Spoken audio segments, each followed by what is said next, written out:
بسم اللہ الرحمن الرحیم۔ سوال یہ کیا جاتا ہے کہ مصیبتیں پریشانیاں انسان پر کیوں آتی ہیں؟ اس کے لیے ایک چھوٹی سی مثال دیکھیں۔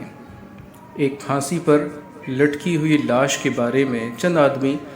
اس پر غور و بحث کر رہے ہیں کہ پھانسی زدہ کی موت کا سبب کیا ہے۔ ایک نے کہا کہ سبب کھلا ہوا ہے اور وہ پھندا ہے جو اس کے گلے میں پڑا ہوا تھا، جس سے گلا گھٹا، سانس بند ہوا اور موت واقع ہو گئی۔ دوسرے نے کہا کہ یہ صحیح تو ہے، مگر یہ اصلی سبب تو نہ ہوا، خود اس سبب کا سبب دوسرا ہے،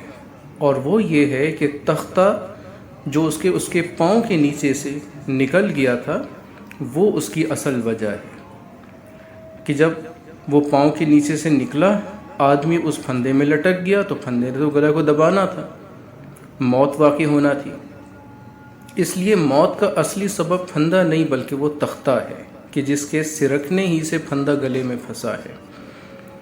جب دوسرے کی یہ بات تیسرے نے سنی تو اس نے یہ کہا کہ تختہ بھی موت کا اصلی سبب نہیں بلکہ اس کا سبب یہ جلاد ہے جس نے تختہ اس میت کے پاؤں کے نیچے سے کھینچ لیا تھا، جبھی تو وہ پھندے میں لٹک گیا۔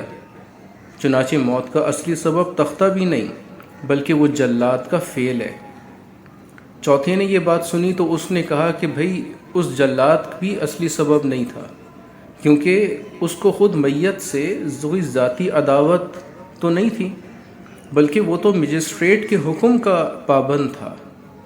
اس لیے موت کا جو اصلی وجہ اور سبب تھا وہ جلاد نہیں بلکہ وہ مجسٹریٹ کا حکم ہے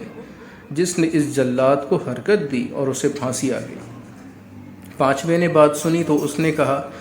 کہ تم میں سے ایک بھی اصل بنیادی سبب تک نہیں پہنچا، بلکہ مجسٹریٹ کو اس کی پھانسی سے کوئی ذاتی دلچسپی نہ تھی کہ وہ پھانسی کا حکم دیتا۔ اصل یہ ہے کہ اس پھانسی زدہ نے خون ناحق کیا تھا، اس کا کیس عدالت میں آ کر ثابت ہو گیا، تب مجسٹریٹ کو پھانسی دینے کے اختیارات استعمال کرنا پڑے۔ چنانچہ اصل میں اس میت کی موت کا بنیادی وجہ خود اس کا اپنا جرم ٹھہرا ہے۔ جرم نے مجسٹریٹ کو حکم قصاص پر آمادہ کیا، حکم نے اس جلاد کو حرکت دی، اس جلاد نے تختے کو پاؤں کے نیچے سے کھینچا اور اس کے ہٹ جانے سے پھندا گلے میں لگا اور بالآخر موت واقع ہو گئی۔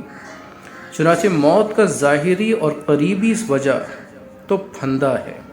مگر متعدد اسباب ظاہری اور باطنی کے سلسلے سے گزرتا ہوا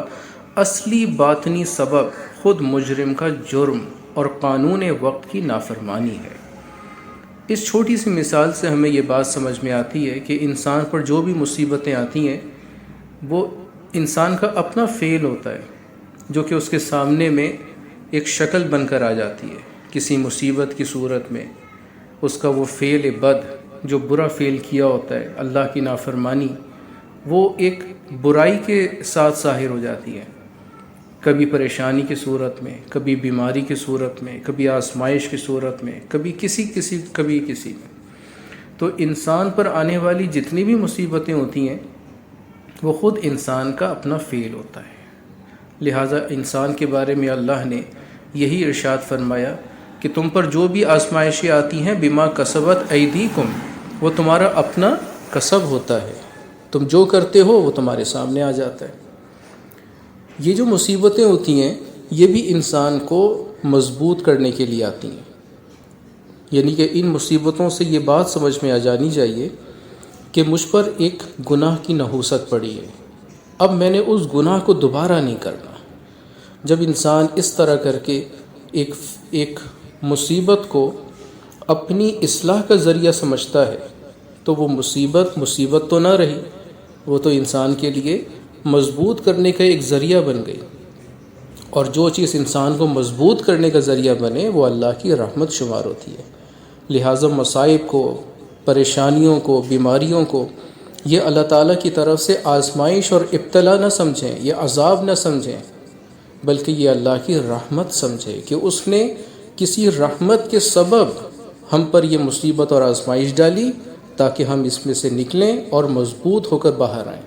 اور آئندہ وہ فعل اور جرم نہ کریں جس کی وجہ سے ہم اللہ کے عذاب کے مستحق ٹھہرے تھے۔